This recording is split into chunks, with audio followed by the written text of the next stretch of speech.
கோவையில் 1998 பிப்ரவரி 14 தொடர் குண்டுவெடிப்பு நடந்தது.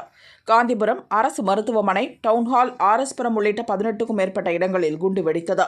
இந்த சம்பவத்தில் 50 பேர் பலியான நிலையில் 200க்கும் மேற்பட்டோர் படுகாயமடைந்தனர்.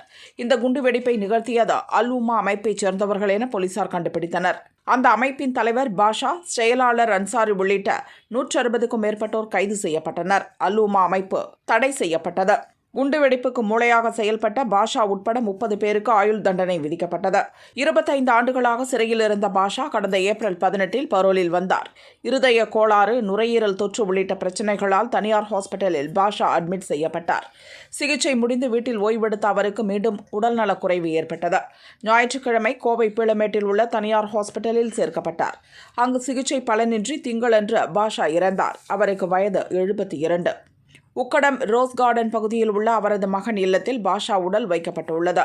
குண்டுவெடிப்பு சம்பவத்தின் முக்கிய குற்றவாளி பாஷா இறந்ததால் அப்பகுதியில் பலத்த போலீஸ் பாதுகாப்பு போடப்பட்டது. பாஷாவின் இறுதி சடங்கு இன்று மாலை பூ மார்க்கெட் பகுதியில் உள்ள திப்பு சுல்தான் கபர்ஹஸ்தானில் நடக்கிறது. குண்டுவெடிப்பு நடத்தி 50க்கும் மேற்பட்டோரை கொலை செய்து தண்டனை பெற்ற ஒருவரை தியாகியாக சித்தரிக்க முயற்சிக்கின்றனர். எனவே பாஷாவின் இறுதி ஊர்வலத்தில் ஏராளமானோர் பங்கேற்கக்கூடாது என இந்து அமைப்பினர் வலியுறுத்தி வருகின்றனர். இதனால் கோவை நகர் முழுதும் பதற்றம் நிலவுகிறது. இறுதி ஊர்வலத்தின் போது அசம்பாவிதம் ஏதும் ஏற்படாமல் தவிர்க்க மாநகர போலீசார் மற்றும் மத்திய அதிவிரைவு படையினர் என 3000க்கும் மேற்பட்ட போலீசார் குவிக்கப்பட்டுள்ளனர். இதற்காக 200க்கும் மேற்பட்ட அதிவிரைவு படை போலீசார் கோவை போலீஸ் கமிஷனர் அலுவலகம் வந்தடைந்தனர். இறுதி ஊர்வலம் நடக்கும் சாலையில் அவர்கள் பணியில் ஈடுபட்டுள்ளனர்.